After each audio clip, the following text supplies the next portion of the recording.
In the beginning, there was nothing, only an abyss of darkness. Then out of the abyss came the dark ice level, Niflheim, which everyone hated, and the volcano level, which made people rage quit, Muspelheim. Niflheim at the north and Muspelheim at the south. In the middle of Niflheim was the fountain. Harvey Gilmore. Fine, whatever. This fountain spread the ice-cold water of the 12 rivers across the abyss. In Muspelheim, because they were in a drought or something, they had rivers made of fire, which made for pretty fun parties. However, because everyone would pour their alcohol into the fire rivers at the end of these parties, the water was filled with poison. This poison slowly piled up over time and became a solid mass.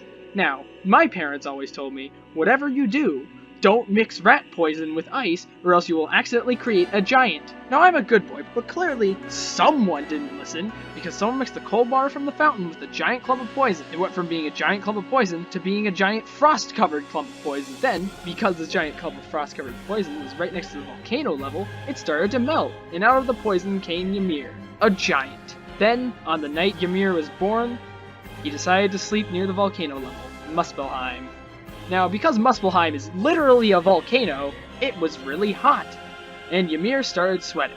However, this was magic sweat, and under his left arm, a male and female giant formed. Now, back at the formerly frost-covered poison iceberg, a giant cow appeared. A Doomla. However, this was no ordinary giant cow.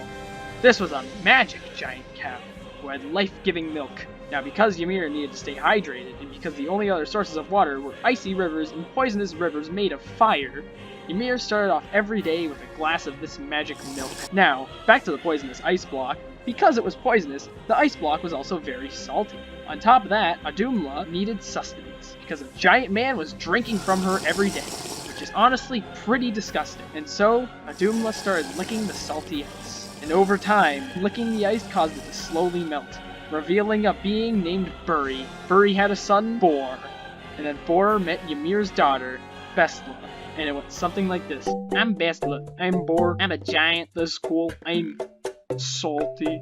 And then they got married. Then, from the combination of giant and saltiness, came the ultimate life forms, gods.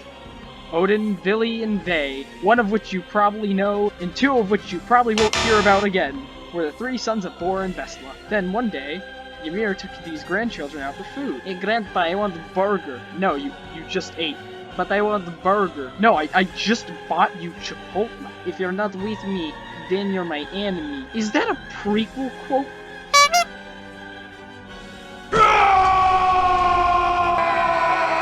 Now little did Odin know, but Ymir was on a lot of blood thinners. So as a result, Ymir's blood flooded the abyss and killed all the giants. Except for Beregilmir and his wife, who he had forcefully taken on a weekend-long fishing trip. After Ymir died, the three gods raised Ymir's body from the sea of blood. Not being able to do the coffin dance, the three gods did the next best thing and used Ymir's corpse to create the earth, known as Midgard, because it was halfway between Muspelheim and Niflheim. They used Ymir's blood for the ocean, his flesh for the ground, his bones for the mountains, and his hair for the trees. Then they took Ymir's skull, put it on 4 pillars of bone, and used that skull to store some flames from Muspelheim.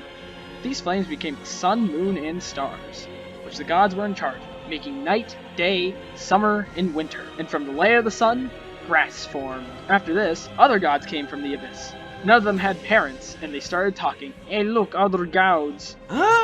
Wow, this is really cool. You know what? We should all live together. Like Team 10? Shut up! Team 10 doesn't exist yet, but yes, exactly like Team 10. But where should we make our home? Hey guys, what if we made our home above Earth? That is a great idea. Then we can make fun of other people down on Earth, and watch over it, of course. And so the gods made Asgard, the land of gods above the earth. In Asgard, each god has a grand mansion, just like Beverly Hills. Everything was going great until one day...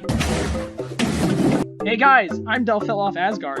What? Well, what are we supposed to do? I don't know, create a rainbow or something. Okay, great idea. Wait, I was joking! Hey, I'm Dal. I made this rainbow bridge for you. Thanks for helping me get back to Asgard. Now you can get rid of it, and we can go on with our business. I don't know how to do that. What? I don't know how to get rid of the rainbow.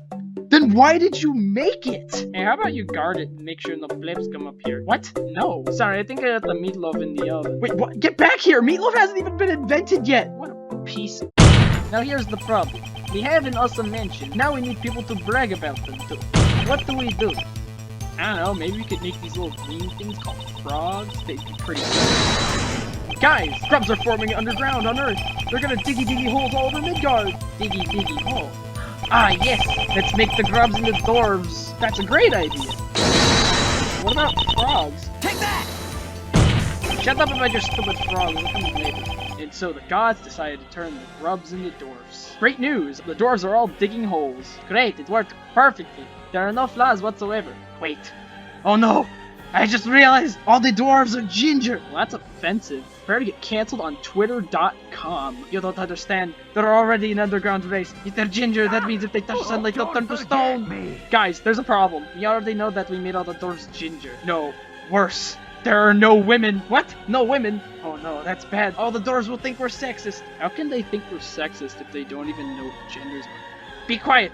Okay, you know what? You have a point. Let's just make two princes who can make dwarves. But then wouldn't they just make infinite dwarves? Fine, how about they make dwarves out of rocks, okay? Now, you're probably wondering, how did humans come to exist? It all started one day when Odin, Honir, and Lodor were making their way downtown through the vegetable world. Hey guys, wouldn't it be funny if I made these trees into people? Odin, what the hell? What do you mean, hell? There's only Muspel. Well, we have to do something with this. I'm gonna give them souls. Where did you get souls from? Not important. Give them warmth and color. Where did you get souls? Give them warmth and color. Fine. Yay, life. Wait, what are we gonna call them? An interesting question to ask. I know. The guy's name is Ask. You are a horrible father. What about the woman? Embla. Embla? Yes, Embla. It's perfect. And that's how humans were created. Canon.